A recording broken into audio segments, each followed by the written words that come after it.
Irmãos, vamos abrir a Bíblia em Lucas 17, versos de 11 a 18. Nós falamos na escola dominical sobre vencendo a depressão. Quero falar sobre a cura para a ingratidão. A cura para a ingratidão. Quem aqui é consciente que tem essa doença no coração chamada ingratidão, levanta a mão. Você que não levantou, você tem. Vamos lá. Lucas 17, versos de 11 a 19. De caminho para Jerusalém, passava Jesus pelo meio de Samaria e da Galileia. Ao entrar numa aldeia, saíram-lhe ao encontro 10 leprosos, que ficaram de longe e lhe gritaram, dizendo: Jesus, mestre, compadece de nós. Ao vê-los, disse-lhe Jesus, ide e mostrai-vos aos sacerdotes. Aconteceu que, indo eles, foram purificados. Um dos 10, vendo que fora curado, voltou dando glória a Deus em alta voz. E prostrou-se com o rosto em terra aos pés de Jesus, agradecendo-lhe. E este era samaritano. Então Jesus lhe perguntou: não eram 10 os que foram curados? Onde estão os 9? Não houve, porventura, quem voltasse para dar glória a Deus, senão este estrangeiro? E disse-lhe: levanta-te e vai, a tua fé te salvou. Irmãos, se há uma doença comum a toda a raça humana, essa doença se chama ingratidão. Por causa da nossa natureza pecaminosa, nós nos tornamos egocêntricos, egoístas. E nós nascemos para ser servidos. Para ser servidos. Há um texto que está lá em Romanos, capítulo 1, versículo 21. Romanos, capítulo 1, versículo 21, quando Paulo trata desse assunto da depravação total do homem.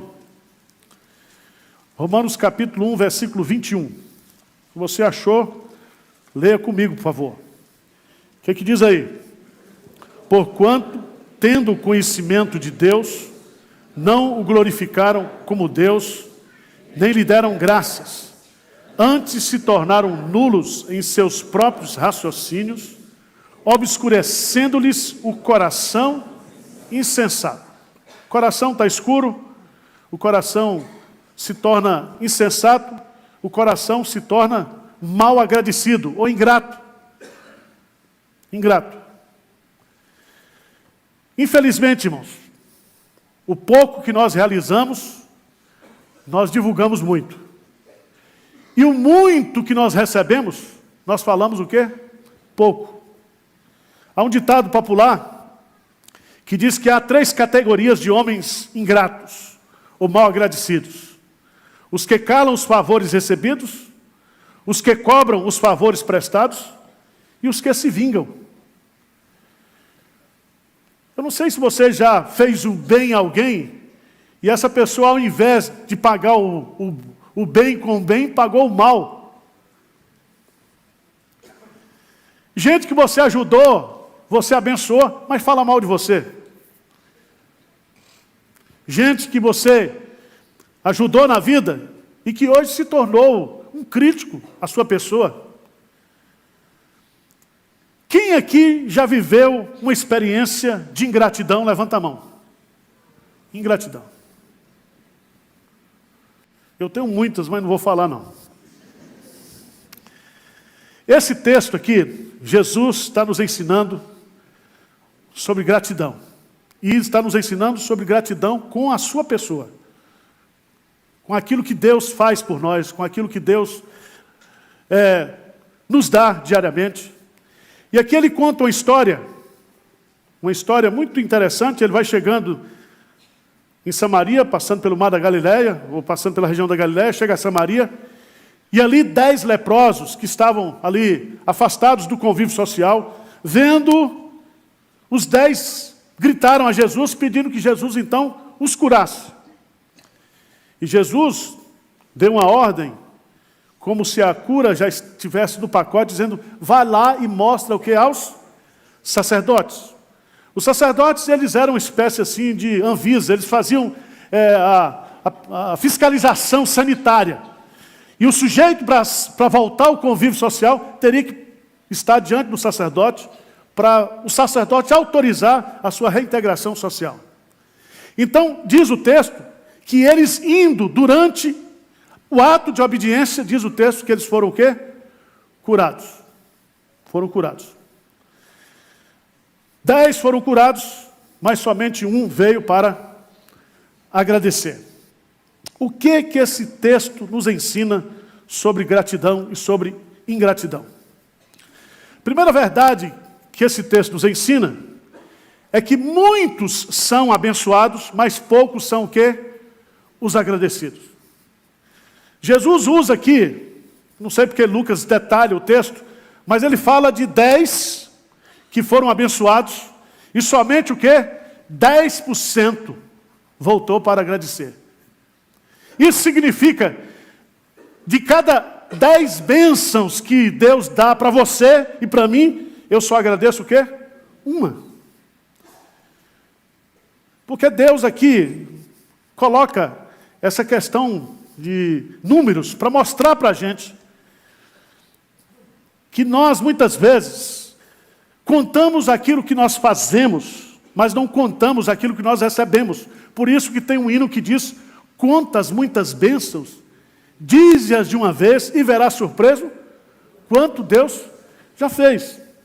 A gente fica surpreso quando a gente começa a fazer uma conta daquilo que Deus tem nos dado e contar também aquilo que nós agradecemos a Deus.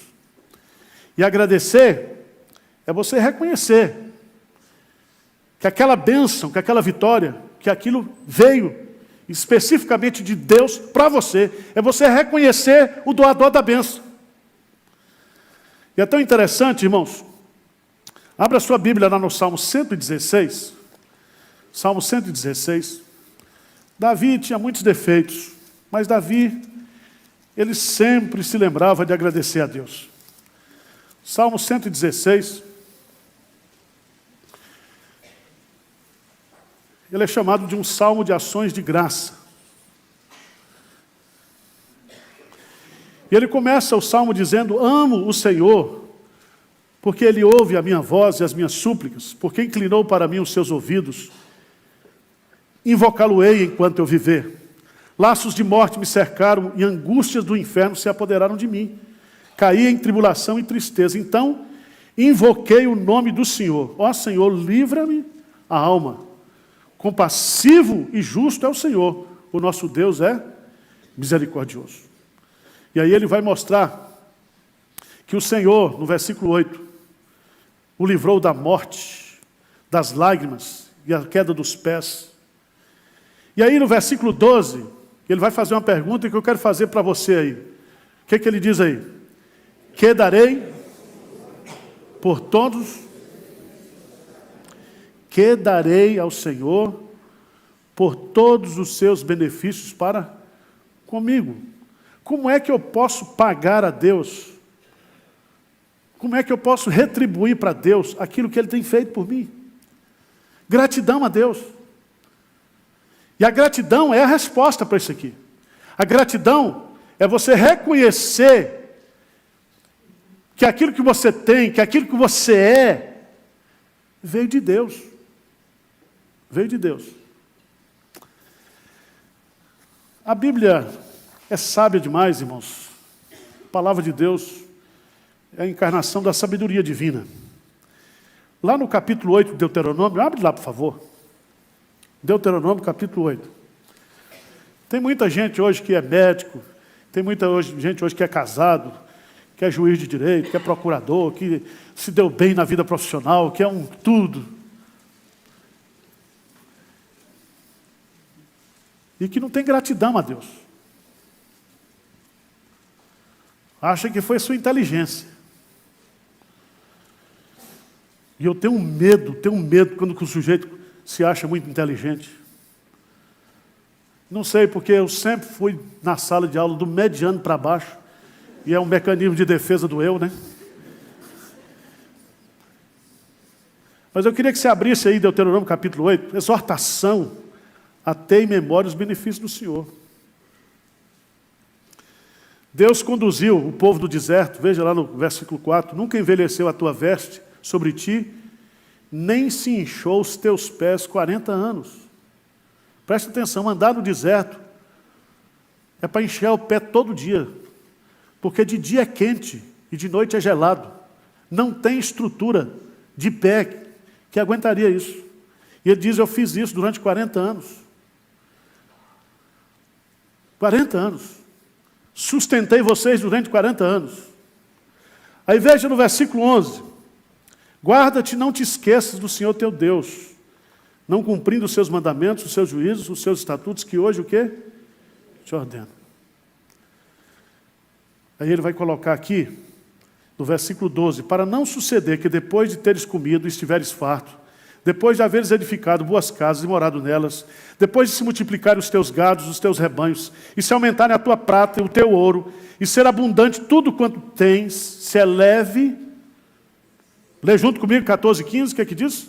Se eleve o teu coração e te esqueças do Senhor teu Deus, que te tirou da terra do Egito, da casa da servidão. Versículo 17. Não digas, pois, do teu coração, a minha força e o poder do meu braço me adquiriram essas riquezas. Antes te lembrarás do Senhor teu Deus, porque é Ele o que te dá força para adquirires riqueza, para confirmar a sua aliança, que sob juramento prometeu a teus pais, como hoje o que? Se vê. Cuidado, meu irmão, para você não se esquecer de que tudo que você tem, de que tudo que você é, vem de Deus. E o Deus que dá é o Deus que tira. O Deus que tira é o Deus que restaura, restitui. Mas você precisa entender isso. Então, você está entre os 10% ou está entre os 90%? O que você acha? Que silêncio. Responda para você. Segunda lição que os leprosos vão nos ensinar, esse milagre de Jesus. Diz o texto sagrado que muitos são abençoados, mas poucos são os agradecidos. Outra lição é que a gratidão, ela é a memória do coração. O que significa isso? Veja no texto. Veja no texto. Queria chamar sua atenção para o que está no texto mesmo. Lucas 17, versículo 15. Diz assim, um dos 10, vendo que fora o quê? Curado. Voltou dando glória a Deus em alta voz. A pergunta que eu faço é o seguinte, os outros 9 não viram que foram curados? Só esse viu? Só esse viu. O que significa isso? Significa que o leproso não somente constatou o milagre, mas experimentou e viu que a intervenção de Deus se concretizara na sua vida. E aquele ato físico caiu na sua memória, no seu coração. Significa o seguinte, nada, meus amados irmãos, que passe pelo nosso coração, vira gratidão. Vira gratidão. Há muitos filhos que acham que os pais têm obrigação. Né? Há muitas pessoas que acham que a igreja tem obrigação. E é tão interessante hoje a gente observar que todo mundo tem direito. Todo mundo tem direito. Tem um direito ambiental, tem um direito animal. Todo mundo tem direito. Né? Os menos favorecidos, os menos escolhidos, até aquilo que eles estão chamando aí dos dos perseguidos aí, dos GLBTs da vida e etc, etc, etc. Esses grupos todos são minorias. Mas ninguém fala dos direitos de Deus. Ninguém levanta para dizer, gente, nós precisamos agradecer a Deus. O que nós temos, o que nós recebemos. Falta memória no coração. E a gratidão, ela tem como sede o coração. O coração. Por isso que a Bíblia fala que onde estiver o vosso tesouro, aí estará o vosso coração. E a Bíblia diz que tudo que nós fizermos para o Senhor, devemos fazer de todo o nosso coração. Por isso que o poeta tem razão quando ele diz que a gratidão é a memória, o quê? Da alma, do coração. A gratidão não basta no reconhecimento. O reconhecimento, às vezes, no presbitério, diz assim, meus irmãos, vamos aprovar a ata, mas antes de aprovar a ata, vamos registrar um voto de gratidão pelo almoço que fizeram para a gente. Aquilo é só para constar em ata. Entendeu? Não tem coração. Aquilo é como se fosse para cumprir uma regra, uma regra de relacionamento, o politicamente correto. Então nós, irmãos, não somos gratos porque a gratidão não está no nosso coração, o reconhecimento a Deus não está no nosso coração. É interessante que esse leproso que foi curado, ele não preocupou consigo, o seu foco é Deus. Diz que ele voltou dando glória a Deus em alta voz, diz que ele gritava. A palavra no grego aqui é fonês, que significa alta voz. Ele gritava, reconhecendo que Deus, ele não focou na bênção, ele não focou no milagre, ele focou em quem realizou o milagre. E aqui há um detalhe muito interessante nesse texto, né? Que ele vai e prostra-se com o rosto em terra aos pés de Jesus, o quê? Agradecendo-lhe. Agradecendo. Terceira lição que esse texto nos ensina. A primeira, muitos são abençoados, mas poucos são os agradecidos. Segundo, a gratidão, ela é a memória do coração. Ela reside no coração. Terceira lição. A gratidão vem de onde menos se espera. Se você observar no texto, o texto vai mostrar aqui, nesse detalhezinho do versículo 16, e prostrou-se com o rosto em terra aos pés de Jesus, agradecendo-lhes. E este era o quê? Samaritano. Se você for lá para o Evangelho de João, capítulo 4, quando Jesus tem aquela conversa com o samaritano, a mulher samaritana, né? Você vai descobrir. Jesus vai mostrar para aquela mulher que os judeus são donos da lei, os judeus são donos do pacto, das alianças. Os judeus são donos de tudo. Todo o acervo da revelação de Deus foi colocado na mão dos judeus. Em outras palavras, os judeus, eles teriam mais motivos para agradecer a Deus, para adorar a Deus. Os samaritanos, eles eram vistos como cidadãos de segunda categoria, não somente do ponto de vista social, econômico, financeiro, mas do ponto de vista espiritual.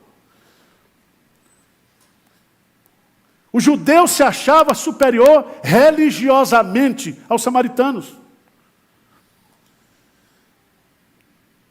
E Jesus, como judeu, diz para essa mulher, a salvação vem dos judeus. Então, se a gente fosse analisar o que Jesus está colocando aqui, e esse detalhe que o Dr. Lucas coloca aqui, é que se aqueles 9 eram judeus e receberam o milagre de Jesus, eles tinham mais motivos espirituais, teológicos, para poderem o quê? Ser agradecidos. Certa vez Jesus foi convidado para jantar na casa de um cidadão importante, Simão, e chegando ali, Simão não fez as honras da casa, quem fez foi uma mulher pecadora, né? Que foi lá e lavou os pés de Jesus, enxugou com seus cabelos, e Simão ficou zangado com Jesus, e Jesus faz uma pergunta para ele, né? Quem mais se perdoa? É quem merece mais ou quem menos merece? Ama-se mais quem se perdoa mais ou ama-se menos quem se perdoa menos? Em outras palavras, Simão, eu vim aqui, entrei aqui, você não fez nada.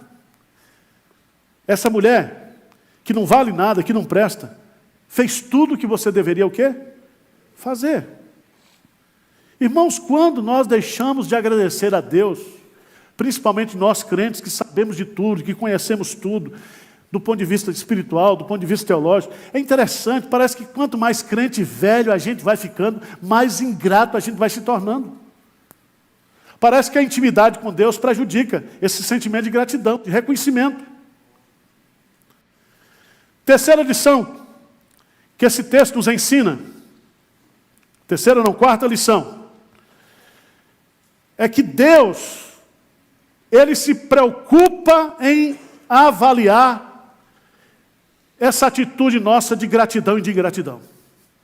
Se você observar o texto, quem faz a pergunta é Jesus. Jesus faz a pergunta. Qual é a pergunta que ele faz aí, no versículo 17? Então Jesus lhes perguntou, não eram 10 os que foram curados? Onde estão o quê? Os 9. Presta atenção. Não sai nenhuma bênção de Jesus sem destino certo e sem saber ele se está saindo ou não. Lembra daquela mulher que tocou em Jesus na meio da multidão? Jesus pergunta, quem me tocou? Porque de mim saiu o quê? Virtude. A gente pensa que Deus está tão ocupado, despachando bênção, que Ele não está sabendo para onde vai, nem quem está recebendo. Mas esse texto aqui nos ensina que se existe uma coisa em que Jesus está ligado, é com gratidão. Jesus não tinha o que fazer, um dia ele estava no templo. Quem ia se preocupar com isso? Ele sentou lá e ficou observando como as pessoas estavam entregando o que? As suas ofertas. Jesus sabia o valor, sabia tudo, mas ele foi lá para avaliar. E vai uma viúva pobre lá e dá uma oferta. E o que Jesus faz? Faz uma avaliação. E diz, essa mulher deu muito mais do que todos os outros, porque ela deu com senso de dependência, de confiança a Deus. É uma oferta sacrificial. E aqui, meus amados irmãos, preste atenção, porque às vezes, nós ficamos muito sensíveis com as ingratidões que nós recebemos. Mas nós, muitas vezes, não percebemos o quanto nós somos ingratos com Deus por tudo aquilo que Deus tem nos dado. Tem um modelo de crente hoje que vem para a igreja para ser servido. Sabia disso? Não é o seu caso. Você é internacional, está aqui. Vai dar até uma oferta para comprar o espaço novo aí. Mas tem gente que chega na igreja, ele quer ser bem recebido lá no estacionamento. Certo? Ele quer ter tudo confortável. E quando termina o culto, ele quer que o primeiro carro que esteja é o dele, seja o dele. As pessoas vinham, antigamente, na igreja, chegavam para o pastor e diziam para o pastor, pastor, o que é que eu posso servir aqui nessa igreja? A igreja está precisando de quê? Hoje não, a turma chega aqui e diz, pastor, o que é que essa igreja pode oferecer para mim e para a minha família? Como se nós estivéssemos aqui com a obrigação de servir você. Como se você fosse a pessoa mais importante do mundo. Porque a ingratidão gera isso. Irmãos, nós queremos ser servidos, mas Jesus disse que o Filho do Homem não veio para ser servido, mas para servir. Há uma inversão de valores no cristianismo. Então, guarde isso no seu coração e na sua mente. Deus está avaliando a minha vida, o quanto eu sou grato ou ingrato. Ele está ligado nisso. Mas a última lição que o texto nos ensina é que somente Jesus pode curar a ingratidão do nosso coração. E é tão interessante que os 10 leprosos, eles foram curados o quê? Fisicamente, mas eles não foram curados da ingratidão. A ingratidão continuou o quê? Ligados à natureza pecaminosa deles. Eles foram curados do pecado da lepra, mas não da lepra do pecado. Eles continuaram ingratos. Mas esse que foi grato, abriu a possibilidade na sua vida para que Deus fizesse a cura total. Jesus disse: levanta-te e vai, a tua fé o quê? Te salvou. A tua fé te salvou. Deus deu a ele a cura física, Deus deu a ele a fé salvadora, Deus deu a ele o quê? A salvação. Em outras palavras, a partir daquele momento, ele passa a ser um adorador. Adorador. Ele passa a ter no seu coração razão, motivo para viver grato para o resto da sua vida. Porque os mortos não louvam ao Senhor, nem os que baixam as regiões da morte. Mas aqueles que são justos, que estão vivos, bendirão o nome do Senhor desde agora e para sempre. Quando Deus nos converte, irmãos, Deus coloca em nós o chip da gratidão. Você passa a ser uma pessoa, pelo menos potencialmente, capacitada para viver de forma o quê? Grata. Por isso que Paulo diz: em tudo dai graças, porque esta é a vontade de Deus em Cristo Jesus para consigo. Queria que você examinasse sua vida hoje, porque a Santa Ceia, a palavra Eucaristia, significa ações de graça. E talvez você esteja tão com o coração cheio de ingratidão, que você não se lembra. Por isso que isso aqui, Jesus diz assim: fazer isto em memória de mim. E eu vou dar esse sacramento para que vocês sempre se lembrem o que eu fiz por vocês. E todas as vezes que vocês se lembrarem daquilo que eu fiz, eu quero que vocês olhem também para frente, porque eu vou continuar fazendo e eu vou completar tudo aquilo que eu comecei a fazer. Amém?